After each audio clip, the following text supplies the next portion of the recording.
Europan, hiriburuetan bizi dira herritar gehienak. Urtetan, nagusiki arrazoi ekonomikoengatik, herritarrek landagunea utzi eta hiriburuetara jo dute. Nafarroa ere ez da salbuespena. Herritar horietako asko euskaldunak dira, eta euskaldunak dira ere hoien ondorengoak. Hori dela eta, Nafarroako euskaldun kopururik handiena Iruin herrian bizi da. Hiriak dinamikoagoak dira herriak baino. Alor sozioekonomikoan, kulturalean, sozialean, joerak ezartzen ditu. Eta bertan gertatzen denak, erraz egiten du landagunerako bidea. Joera horiek definitzen dituzte neurri handi batez, hiriburuaren eragingunean nagusi diren portaerak. Nafarroa ere ez da salbuespena, eta Iruñeko dinamismoak herrialdea bere osoan kutsatzen du. Hizkuntza biziberritzeaz ari garela oso garrantzitsua da hori.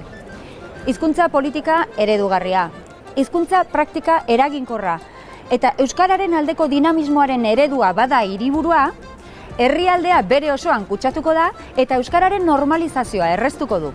Hoixe da gaurko saioan aztertuko duguna. Iruña, Iruin herria, euskararen dinamika markatzen dute? Kopiatu daitezkeen hizkuntza politikak aplikatzen dira? Praktika eredugarriak eskaintzen dituzte udalek? Hoixe eta gehiago gaurko saioan.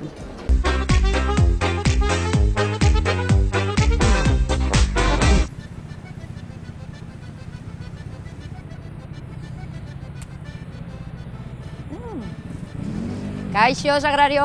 Pa! Zur modu, aspaliko ongi? Bai, ongi, zure bai? Leku esanguratsu batean bildu nazu, hitzordua hemen egin dugu, Iruñean. Hori. Eta Iruñean, euskaldun gehien bizi den hiriburua izanik, eta bertan administrazioaren zerbitzu asko zentralizatuak egonik, eta gainera gizarte modernetan hiriek markatzen dituztenez joera eta erritmo asko, Sagrario, Iruin herrian jokatzen aldugu euskararen normalizazioa?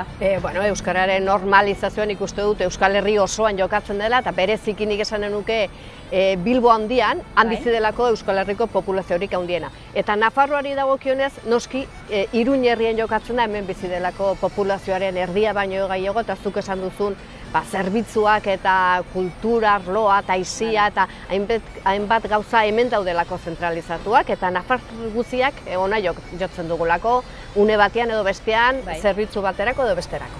Guzti honi buruz hitz egiteko leku lasaiago batera joanen bagina, hor paseoan edo? Bai, oso ongi, bai. Zu nahi duzun tokera. Sagrario, zuk ibilbide luzea duzu euskararen alde lanean eta orain pixka bat perspektibaz ikusita, nola ikusten duzu Iruña? Alde batetik ongi ikusten dut ez nahi nukena, nahi nukena askoz gehiago baita, eta normalizatu nahi nuke, eta hortik oso urrun gaude. Baina hala ere iruditzen zait, nik gogoan dut beti, ni Iruña etorri nintzen garaian, eta egia esan hortxe guain hotela egin duten horretan, ziga horretan bazegoen letrero bat euskaraz mintzatzen da. Eta niretzat hori, etxean sentitzea zen, bestela arrotz sentitzen bainitzen arraz. Orduan, nik uste dut aldatu dela asko, jendeak normalago ikusten du euskal hiztunak izatea, euskara ikastea, euskara zaritzea eskoletan, entzuten da franko, baina lehen esan dudan bezala, normalizaziotik urrun gaude. Orduan, aldaketa badago. Urte askotan, bizitza kulturalean, euskal kultura eta hizkuntza bera baztertuak egon dira.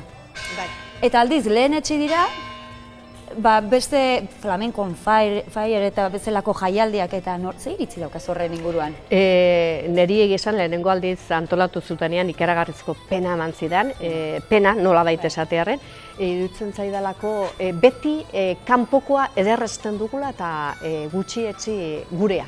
Eta iruditzen zait akonplejatuak garela neurri handi batean euskaldunok. Pentsatzen dugu, ez dakit, gauzak politiak izateko, modernoak izateko behar duela inglesez edo gaztelaniaz, baina euskaraz ematen du ez. Orduan nik uste dut horre ere badugula zer ikasi. Eta guk duguna euskara da, ez da beste gauza bat, orduan hori da, saldu nahi badugu kanpoan ere hori da saldu behar duguna. Eta nik uste dut Iruñak hartu beharko lukela Euskal Herrian ere indar pixka bat gauzak antolatzekoan, euskarazko kulturarekin lotutako zerbait asmatu beharko genukeela. Beste ikuspegi bat eta gainera hiriburuaren dinamika guzti hori horrela eginen bagenu, euskararen normalizazioaren alde ere egin genuke. Azken batean hiriek markatzen dute askotan markatzen dituzten modak. Ikastole mugimendua eta bai, zenbait herritan izan zen noski hasieratik, baina Iruñak markatu zuen neurri handi batean. Eta nik uste dut garrantzia handia duela. Azken batean hiriburuan egiten dena ematen du importantegoa dela edo ez dakit, horrek izaten du oihartzun handiagoa gehienetan herrietan egiten denak baino. Sagrario, eta azkeneko kontu bat. Aurrera begira, ze aholku emanen zenioke Iruñeko udalari, bere ohiko dinamika, berak egiten duen guzti hori, euskararen normalizazioaren alde bat egiteko? Lehenengo zen nuke, oraintxe egiten ari garen horretan segi dezala. Hau da, euskalgintzako, Iruñeko euskalgintzakoekin bilduz eta euskalgintzatik egiten dizkiogun aholkuak eginez.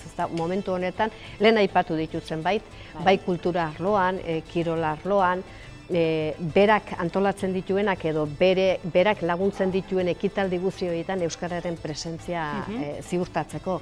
Lehen esan duguna hizkuntza paisaian eta ateratzen dituen logoetan eta gauza guzti horietan ere euskararen presentzia bermatua behar du eta lehentasuna eman behar zaio. Baina gero beste gauza importante bat ere badago eta da lan munduarekin lotutakoa eta ematen du oso uzkur ari direla euskara eskatzen, euskara baloratzen lanpostuetan. Eta nik uste dut hori oso importantea da, jendeak presentzia eta kanpoko irudiaz aparte benetan nabaritu behar du euskara beharrezkoa dela. Eta hortarako lanpostuetan euskara eskatzea eta euskara baloratzea oso importantea da. Eta nik uste dut hasi behar duela uzkurtasun horiek utzi alde batera eta hasi behar duela benetan hori eskatzen. Mila esker. Ni programa osoa zurekin egin nuke, baina beste batzuk ere elkarrezkatatu beharko ditut, Iritz berdinak eta... Hori da, importanteago baita denena entzutea. Lagunduko izan nahi baduzu? Bai, oso gai. Bai. Sagrariok ibilbide luzea du euskararen normalizazio lanetan. Eta berak eskaintzen digun perspektiba oso interesgarria da nondik gatozen jakiteko. Baina historia bakarrik ez, aurrera begira ere ze pauso eman daitekeen azpimarratzen digu Sagrariok. Seinaletikaren euskalduntzea, kontratazio irizpideak, kultura alorrean presentzia areagotzea. Oso kontuan hartzekoa dira, bai hoixe. Aspaldi etorri zen Sagrario Iruñara, baina nolakoa da gaur egun Iruñea kanpotik datozenentzat. Bortzirietara joanen naiz, informazio horren bila.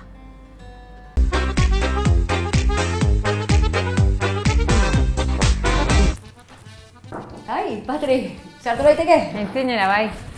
Pero hemen, Ai, goxo gaude. Ai, zurekin baditu tola zenbait kontu argitu nahian edo. Zuzenean hasiko nahi zaizu, Iruña dugu hiriburua, Nafarroan. Eta gestio asko, kapitala den neurritik, bertan egiten dira. Horrek zer eragin dauka edo... Bueno, alde batetik erran behar da, guretzat Iruña beti urruti egon dela. Eta joera handia izan dugula Gipuzkoara jotzeko, hainbat zerbitzutarako, adibidez bereziki osasun zerbitzutarako edo merkataritza kontutarako eta bar. Baina azkenen Iruña da gure hiriburua eta joan behar izan dugu nahi eta nahi ez epaitegietara eta administrazioko kontuak egitera. Lehenengo hitza gaztelera etortzen da Iruña aipatzearekin batera? Nik uste dut Iruña lotzen dugula, zalantzarik gabe gure herriak agitze zerdaldunagoa da eta orduan aldaketa haina handia da, seguraski joera hori dugula normalean. Aipatu duzu zuen joera dela Donostia aldera edo Gipuzko aldera jotzea, osasun zerbitzuak eta bertan baduzu aukera ere bai? Hitzarmen moduko bat dago eta momentu honetan aukeran ditugu biek. Adibidez erditzera jende gehiena Donostira joaten da oraindik. Bai, eta gero Bidasoako eskualdeko ospitala dago eta hor daude oinarrizko zerbitzu haunitz. Eta segurazki oraindik jende gehiena Gipuzkoara gehiago joaten da hurbiltasunagatik, ez? Hurbiltasunagatik. Bai, errepidea konpondu zuten eta nahi duzun guztia, baina beti hurbilago gelditzen zaigu Irun edo Donosti Iruña baino, bai. Claro, gero hezkuntzan adibidez ikasten dugu, hemen dan euskaraz ikasten dugu, unibertsitatera goaz? Bai, hola daturik gabe eta nik erranen nuke joera handia dagola Euskal Herriko Unibertsitatera joateko. Joera handia, bai, baina bueno, jende handi joaten da Iruñera eta bai, denetik dago gaur egun. Baina segurazki tradizioz gehiago Euskal Herriko Unibertsitatera. Eta justizia arloan? Justizia arloan ez dut uste hor aukeratziri badagonik, segurazki Iruña dagokigu eta kitxo, eta bai hori tramite horik denak Iruñan egin behar diren, bai. Eta nola egiten dira tramite horiek? Baduzu aukerarik zuek euskaraz egiteko adibidez? Nik uste dut aukerarik ez dagola eta aukerarik egondare agitz ausarta izan behar dela gaur egun Nafarroko administrazioa dagoen bezala berez edozein bide judiziala hartzen duzulikan edozein gaitarako berez ja bada nahiko hotza eta gogorra eta gainera hor ez dakit pensatzen dut herritar gutxi tematuko direla hizkuntzaren aferakin, ez? Nik burutan dut orain dela 3-4 urte edo izan genula epaiketatxo bat izan zen berako liburuzainaren harira. Azkenin epaiketara ezin izan ginen sartu, baina abokatuaretzen konten gelditu egin ziren itzulpenekin eta orduan egilarran komplikazio handia da. Berez komplikatua den prozesu bat gehiago komplikatzen da, ez azkenin? Bai. Patri, zer egin beharko genuke guzti hau pixkat aldatu dadin? Bai, bueno, ez dakit. Zure esku balego? Egilarran, administrazioari dagokiona, teorian ematen du errexena izan beharko litzatekeela konpontzeko, ez? Legearekin konpondu beharko litzateke. Gero horrek, mila ondorio ekartzen ditu, baina hasteko dugun legeria. Eta horrek lagundu baino kalte egiten digu. Eta gainera indarrean izan dugu administrazioan euskara erabiltzeko dekretu bat orain arte bat ere laguntzen ez ziguna eta orain badirudi berrituko dela eta berritu baino lehen badakigu age desente izanen ditula. Patri, komentatu izan dugu herritarraren eta administrazio orokorraren arteko harreman hori. Baina zuen administrazioen arteko harreman hori nola ematen da? Momentu honetan indarrean dauden legeen arabera hor diferentzia bat dago. Administrazioa herritarrari bai behartua dagola, herritarrak eskatuzkero euskaraz erantzutera. Gazteleraz jasoko balu, euskaraz eskatzeko aukera du. Baina herritarrak eskatu inbeharko luke eta hor betiko kontua zenbat herritarrek hartzen duten bide hori, ez? Eta administrazioen artin berriz ezberdina da, ja legeak erraten du, adibidez, Nafarroko gobernutik ebazpen bat ailetzen bada berako udalera, erdaraz, berako udalak ezin du eskatu hori euskaraz izateko. Orain arteko legeekin hori horrela da.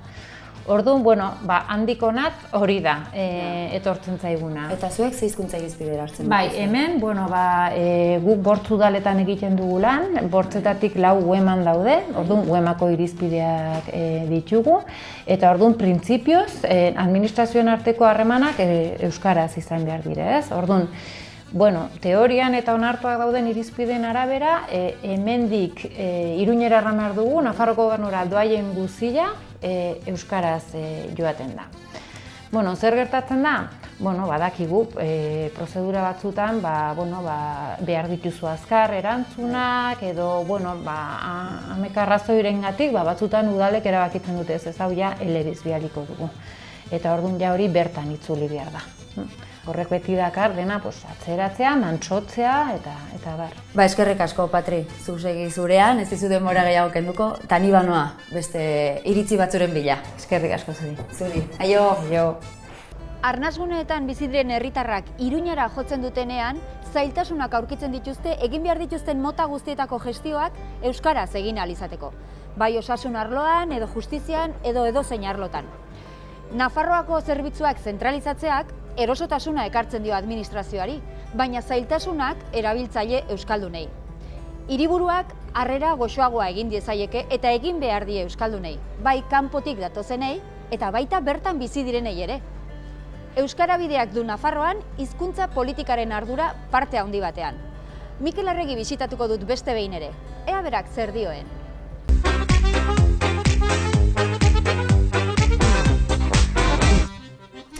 Mikel, bi kontutxo, hasi aurretik. Bata, etorri naizenean onera, ikusten nuen Euskara bidea sakatu dut, eta grabazio batek esan dit, puerta abierta. Gelditu naiz, gelditu naiz bazkare, baina ez dit inork atea irekia duzu esan. Ez, bueno, hor baditugu oraindik. Bai. Eta Hainbat gero, lan. onera igo naizenean, lehenengo Solairura igo, eta pase zen jamar, eta gero buruz bera, euskaraz, sartu deitu gabe. Hortaz ez naiz hartu begira. Egunero sartuko zara ba hortik? Bai, baina Buruz bera buruz gabiltza bera- euskaldunak? Ez. Ez gatozen arira. Nafarroaren euskararen normalizazioaren ikuspuntutik, Nafarroan baditugu bi gune garrantzitsu. Bata dira arnasguneak, hauek babestu eta indartuz, eta bestetik badugu hiriburua bera. Ze hemen bizi dira Nafarroko euskaldun gehienak, baina bertara etortzen dira ere bizi ez direnak beraien zerbitzuak jasotzera. Horren kontzientzia badago euskara bidean? Bai, gainera hasieratik garbi dugun kontua da. Dena den hor bi plano ere nik uste dut bereizi behar direla, hau da, zerbitzu asko udal zerbitzuak dira, eta orduan horiek noski Iruñeko udala, horiek garatzea Iruñeko udalari dagokio, eta gero badira foru komunitatearen eskura edo ardurakoak diren zerbitzuak. Eta gu urte honetan aritu gara hain zuzen ere horri begira araudi egokia prestatzen. Ikusiko dugu hurrengo hilabetetan ja garatze prozesuan hasiko garelako neurri horiek nola hartu behar ditugu. Eta zerbait ere aurre ikusten da hiriburuak zeregin garrantzitsua joka dezan? Alderdi horretatik momentu honetan igual falta zaigun urratsa da Iruñeko udalarekin koordinatzea, baina iruditzen zaigu nahiko urrats sendoak ematen ari direla Iruñeko udaletik, Iruñeko herritarrei begira. Eta orain gu hasiko gara Nafar herritarrei begira behar dugun arduraz hori guztia osatzen eta garatzen. Baina koordinazio hori badago edo zabiltzate euskara bide alde batetik eta Iruñeko udala bestetik? Une honetan ez dago koordinazio handirik. Momentu honetan euskara bideak laguntza politika bat antolatu du udal euskara zerbitzuei begira, eta Iruñeko udalak badu zerbitzua eta beraiek plan bat garatu egiten dute eta hemendikan laguntza ematen zaie, badugu haiek egiten dutenaren berri. Eta zu badituzu mugak? Legea aparte utzita, ez dakit, non daude, gobernua da, herritarra dira, politikaria dira, non daude muga horiek? Nik bi planotan agian bereiziko nituzke muga horiek. Alde batetik, muga garbi bat da euskararen legea bera. Ez duelako ofizialtasuna Nafarroa osoan onesten. Eta batzuk nahastu egiten dute ofizialtasuna eta derrigortasuna, badirudi zerbait ofiziala izateagatik herritar guztiek badutela hori betetzeko beharra, eta gauzak ez dira horrela. Ofizialtasunak egiten duen gauza bakarra da herritarren eskubideak errespetatzen eta bermatu. Baina, marko legal hori dugu eta horrek hizkuntza politikak herritarren eskubidei begira diseinatzeko momentuan arazoak sortzen ditu. Eta gero, bigarren planoan nik jarriko nuke egoera soziolinguistikoak berak ere baldintzatu egiten du egin nahi den hori. Baldintza bada edo abia puntu bada egoera soziolinguistikoa? Abia puntua da, baina baldintza da garatu nahi diren hizkuntza politikak garatzeko ez dagoelako momentu honetan masa kritiko nahikorik egin nahiko genuken guztia eraginkorra izateko. Administrazioan momentu honetan definituko bagenu eskubideen ikuspegitik nola garatu beharko litzatekeen harrera herritarrari, segurazki demagun lanpostuen kopuru altu batean euskaraz jakin beharko litzateke.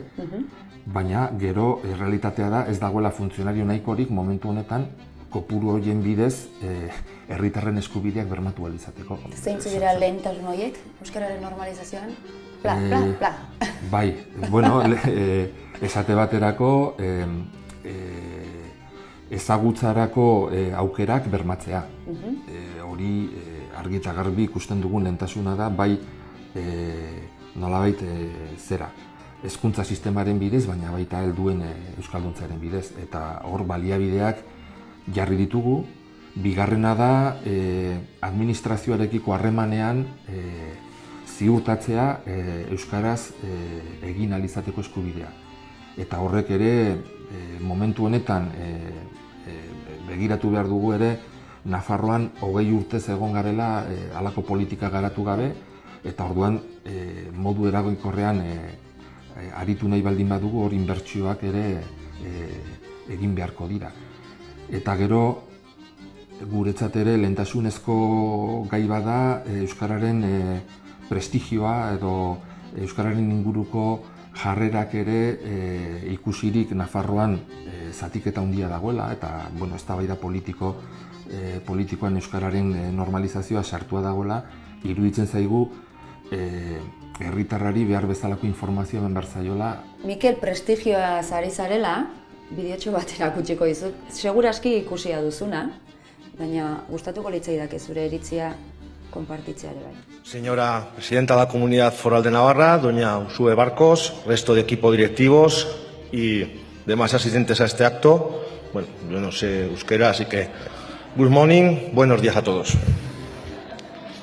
Buenos días, Egunon. Y si me permites, alcalde, no hace falta saber euskera para decir Egunon. Es incluso más fácil para muchos de nosotros que good morning y seguramente mucho más fácil de pronunciar que un buen bonjour.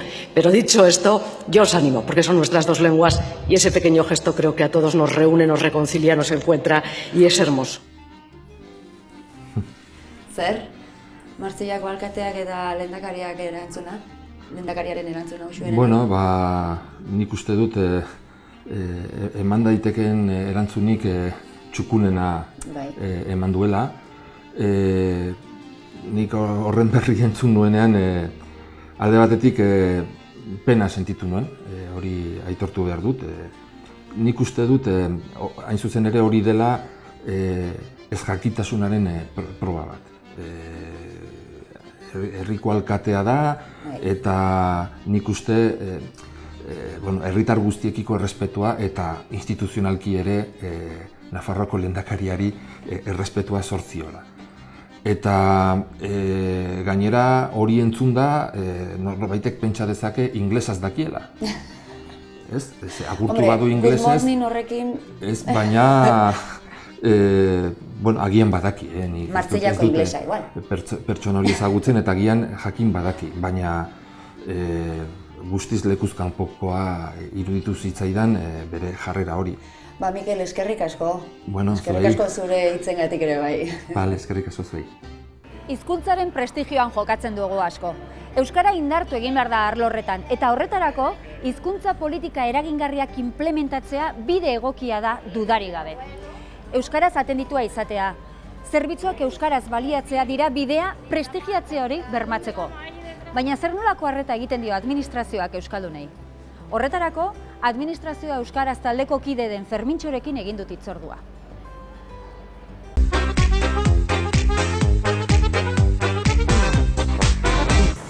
Euskaran azkenean ara, begira, Begira. Bai. Gaztelera hutsean dagoen...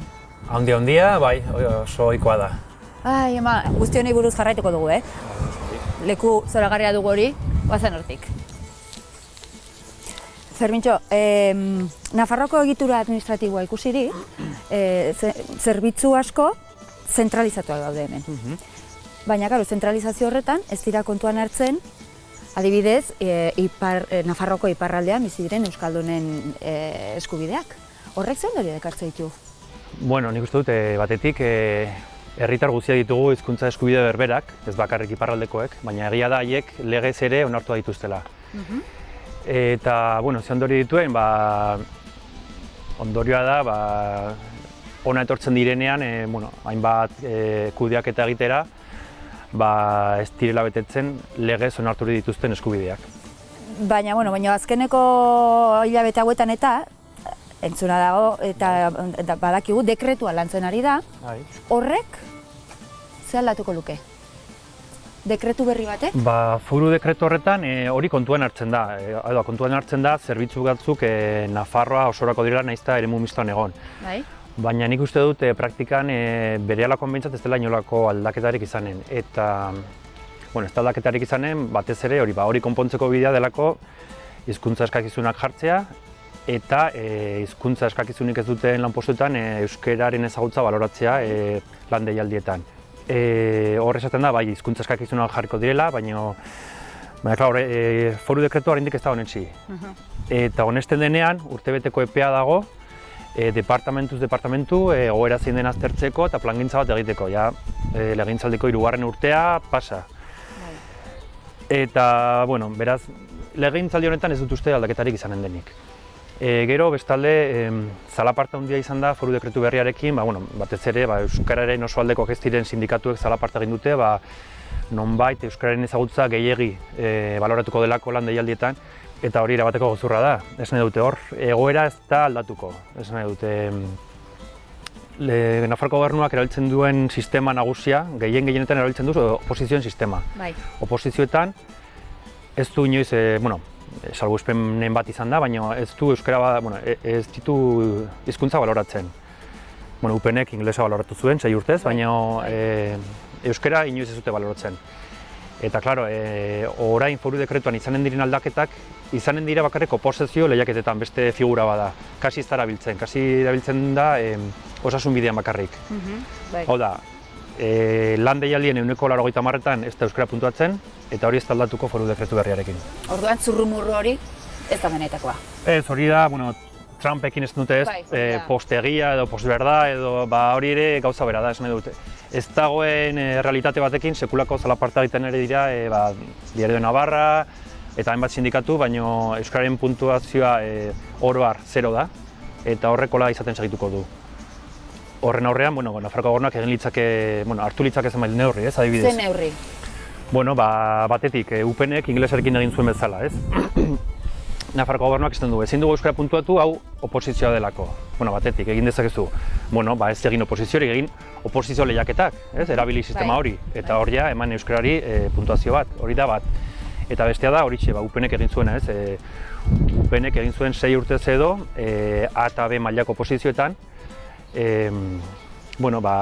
sartu zuen, esan zuen, ez dute inglesa merezimendu moduan baloratuko, hau da, ez dut eskatuko ez dakize titulu, baina aukeran emanen dut azterketa bat egitea, eta azterketa horretan, ingleseko azterketa bat, eta horretan lortzen diren puntuekin, zure nota igoko duzu. Gauza bera egin dezake Nafarroko gobernuak euskararekin, ez?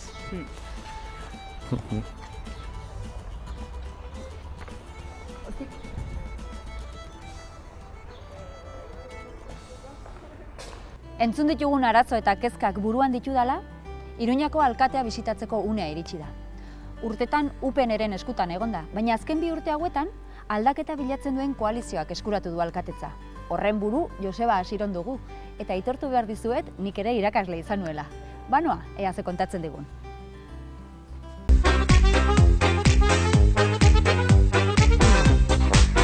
Anabel, zer moduz? Ongitazu. Aspaldikoa. Hemen enbilen, kuadro guzti hauei begira, nortzu dira hau, Joseba? Hauek dira Iruñeko alkateak. Alkate izan dakoak? Gutxi gora bera 1900 urtetik aurrerakoak. Hemen daude orden gainera kronologikoan, daude guztiak amaiera arte. Eta, suposatu nahi dut, euskaltzalerik ere izan entzela guzti hauen artean, ez? Segurazki hemengo hauetan begiratzen badugu euskaltzalea gehienak ziren, ze garai hartan, Iruña eta osagai euskalduna oso ongi integratua zegoen, oso normalizatua zegoen.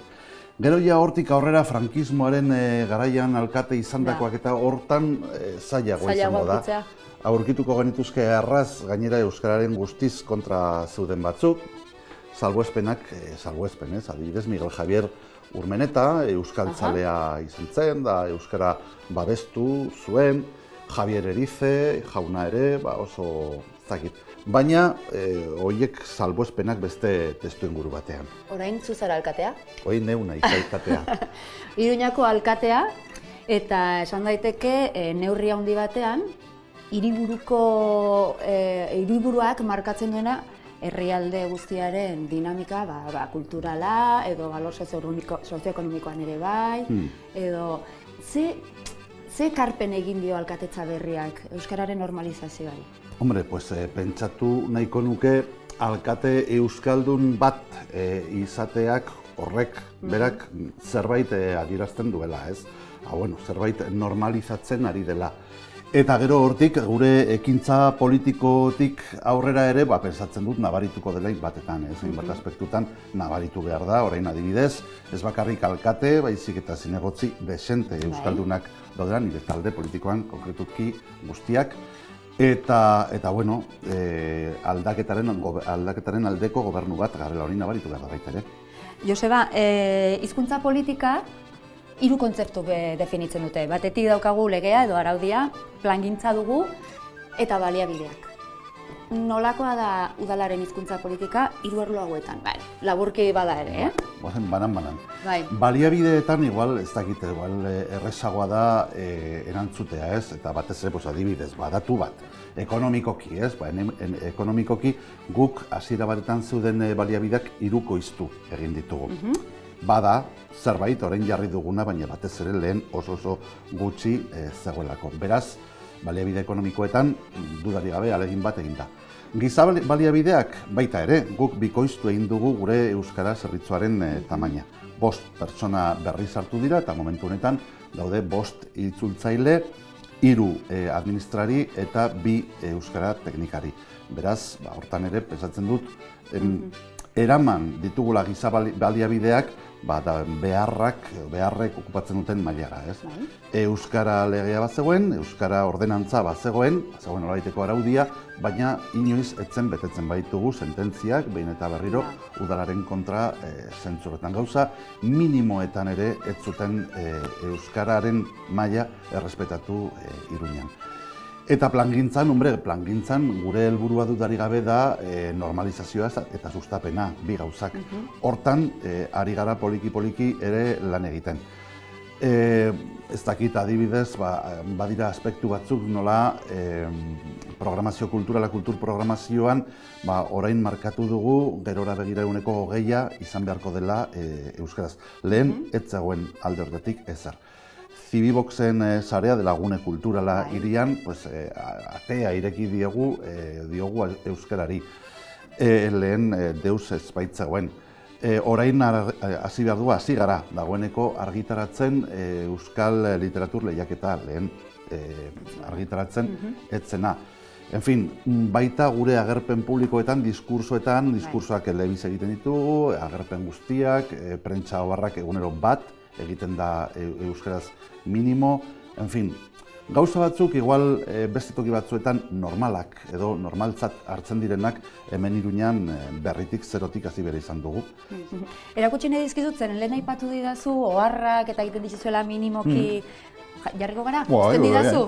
Zuk agintzen duzu gaur. Bale, gaur agintzen duzu zuk. Mira, erakutsiko dizut bideotxo bat, gure lankide bat. ¿Euskera? Pues no sé si va a tocar. Porque fíjate, son propios, están en cuadro, entonces no sé si son la banda de playa. Vale, ahora no va a hacer mal. Oharrak, aipatu duzu eta egia da presentzia asko handitu dela edo euskararen presentzia, baina oharrak askotan euskaraz ez ditugu jasotzen edo momentu berdinean, behintzat beste batzutan momentu berdinean ez. Hori, zer esan dezakegu honen aurrean? Hombre, hori, nik pentsatzen dut lan handia egin behar dela noski zentzu horretan. Guri dagokigunez nahi duguna da bermatu arlo bakoitzean gutxienez 2 administrari euskaldun egongo direla. Hori, ez dakit askola gutxi den, baina da orain arte zegoena den bikoitza eta gainera etzen betetzen ez da ere. Hombre, orain momentu honetan Iruñan euskaldunen kopurua gutxi gora bera 18.000 kokatua dago, horrek suposatzen du biztanleriaren 10% eta gerora begira egin behar ditugu aldaketa handiak. Beste gauza batzuen artean, gazteen artean, 16 eta 24 urtekoen artean, euskaldunen kopurua 4 aldiz altuagoa delako. Beraz, horretan ere esfortzu bat egin beharko dugu guk momentuz, eta arloi dagokionez bermatu nahi duguna da arlo bakoitzean gutxienez 2 egongo direla. Gero, erakutsiko dizkizut, administrazioan euskaraz taldeak, begira, irakurriko dizut, bale? Iruñeko udalak lan deialdi askotan zerrendak osatu ditu modu bitxi batean. Prestakuntzarako zerbitzu berezietarako zerrendetan, nolabait barneko zerrendetan, euskara ez du baloratu eta kanpoko jendeaz osatutako zerrendetarako bai. Gero lanpostuak aldi baterako betetzeko, barneko zerrenda horrek dauka lehentasuna. Euskararen ez dela erabilpen egokia edo egin, aipatzen dute administrazioan ere euskalduntzeko taldekoek. Bai, hombre, nik pentsatu nahi dut oraindik, eta segurazki ordenantzak eta legeak aginduta badira gauza asko edo hutsune asko bete beharrekoak. Horretan gu negoziaketan gaude adibidez sindikatuekin euskara meritu bezala baloratu ahal izateko lanpostuetan. Baina, noski, hori da negoziaketa luze baten ondorioa izango da. Eta gaira badakizu, zerrenden alorrari dagokionez, badagoela baita ere eztabaida handia eta sindikatuak barne, eta bar. Bai, sindikatuak aipatu dituzu, eta Comisiones Obrerasek esaten duena kontrakoa da justo ere bai. Comisiones Obreras ha criticado que en los concursos de méritos el Ayuntamiento de Pamplona solo bareme el euskera, lo que en su opinión va en contra de los principios de igualdad, mérito y capacidad que tiene que adoptar todas las administraciones para proveer los puestos de trabajo y mejorar y garantizar la mejor prestación de los servicios públicos. Bai, bitxia da. Bitxia da, ze azken finean lanpostuetan baloratzen dira meritu bezala hainbat gauza, baina euskara menperatzea, hau da, hemengo bigarren hizkuntza.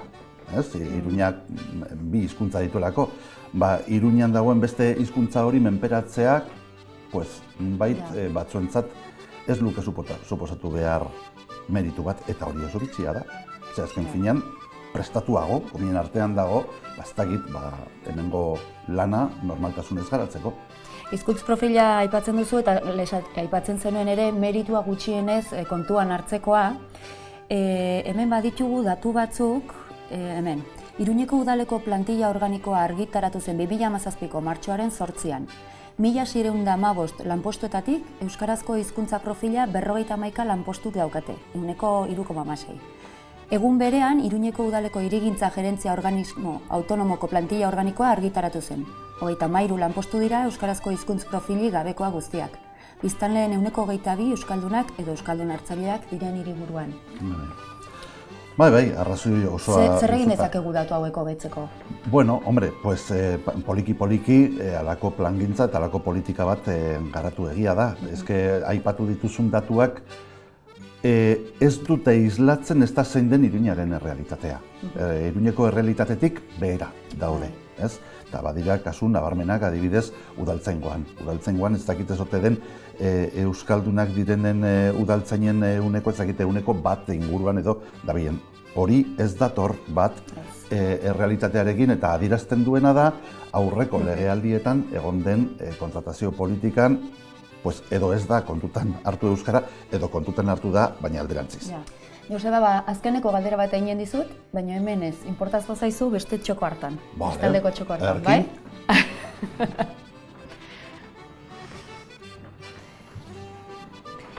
Ematen dituzuenean euskararen normalizazioaren aldeko, bide horretan pausoak ematen dituzuenean eta oposizioak zalaparta egiten duenean, nola eragiten dizue, Joseba? Nik esango nuke dela min gehien egiten didan gauza, ez? Nola, bai, ze euskara azken finean da, ez dakit, zerbait horren propioa, horren bertakoa, ez? Ez dakit, iruindar guztiok komunean duen zerbait, edo gure arbasoek izan zuten zerbait, ez dakit nola esan, gure ondarearen elementurik segurezki bereziena da, eta ezin dut ulertu nola egin ahaltzaion horri kalte. Ezin dut ulertu. Ez dugu ulertuko ere. Bueno, non jarriko duzu zure kuadurazio? Hemen ez dago? Legaldia bukatzerakoan? Pentsatzen dut hemen nunbait tokatuko zaidala, oraindik hemen bada toki handia, beraz ez dago problemarik alde horretatik, hemen nunbait jarriko naute pentsatzen dut. Eskerrik asko, Joseba. Eskerrik asko zuri. Iruñeko udalak aurrera pausoak egin dituela agerikoa da. Baliabideak hirukoiztu egin ditu. Euskara zerbitzuen tamaina handitu du nabarmen. Eta kultura arloan ere, gutxienez 20% kuota ezarri du euskararen presentzia bermatzeko. Baina hutsuneak ere agerian geratu dira. epe luzeko politika da hizkuntza politika. Eta egiturazko erabakietan, kontratazioetan, hizkuntza eskakitzunetan, ausartago jokatzeko tartea badagoela ematen du. Euskalgintza oso ongi ezagutzen duen pertsona bat ezagutuko dugu. Udalaren politika euskararen aldekoa etzenean, euskalgintza aritu da irtenbideak proposatzen eta eragiten. Beraien iritzia zein den ezagutzea oso garrantzitsua da. Ea Asierrek zer dioen.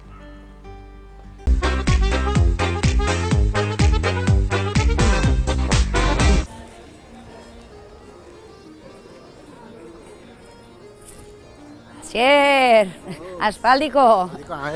Ongi? Bai, mentxe, dutazke maten. Zure irira etorri nahi, zure irira, Iruñara. Ongi etorria, ba. Eta euskararen normalizazioaren inguruan arituko natzaizu. Zegoera dago? Ba, egiarran bizi da modu arraro batean, ez? Euskaraz bizi nahi duenak uste dut ez duela aukerarik euskaraz bizitzeko. Lehen komentatu diazu, euskaraz bizitzeko aukera gutxi daudela. Bai. Baina dauden aukerak zeintzu dira? Bueno, dauden aukerak gehienak ausartuko nintzateke erraten badirela erakundek sortzen dituzten aukerak antolatzen dituzten ekitaldiei esker.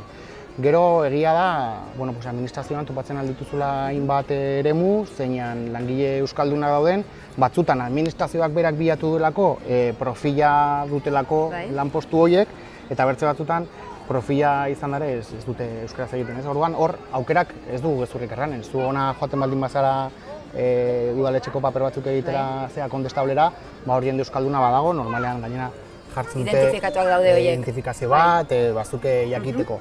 Baina horrela oro har instituzioetatik datorren harrera horietan nahiko eskasa da. Eta euskalgintzak egiten dituen lan ildo guzti hauek eta proposamen guzti hauek eta bakarrik egiten ditu edo bada elkarlanik udalarekin?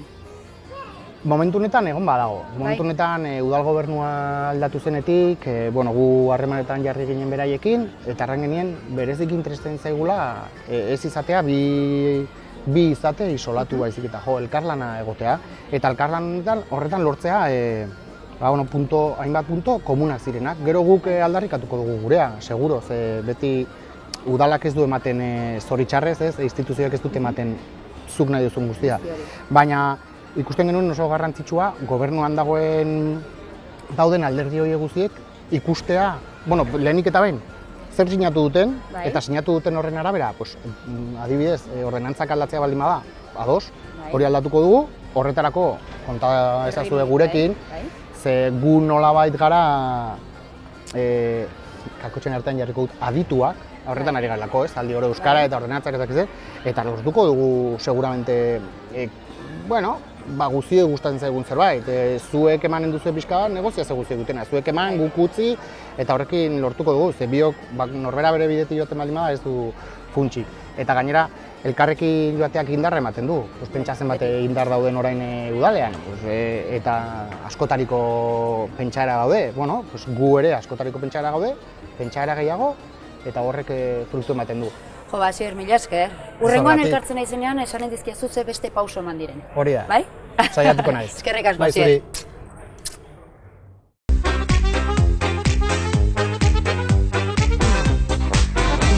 Hiriburuaren berezko dinamismoa, euskararen normalizaziorako behar den olatua da. Indar guzti hori euskararen alde jartzen badugu, errezagoa izanen zaigu prozesuak lortzea herrialde osoan. Programa honetan zehar entzundakoak burutan eukita, ausartzen naiz esatera, udalaren eta euskalgintzaren artean konplizitatea egon denean, errezago lortu direla helburuak. Eta hori, ikasgai garrantzitsua da eta kontutan hartzekoa. Ordenantzak aldatu beharra, plangintza sendo eta eragingarriak, eta baliabideak handitzea dira jorratu beharreko lanildoak. Nonbait, horren jakitun bada udala, eta datozen urteotan aldaketa gehiago etorri liteke. Euskaltzaleok aldaketa horiek errazten saiatzen bagara, Iruña euskaldunon hiria izanen da etorkizunean, iraganean bezala.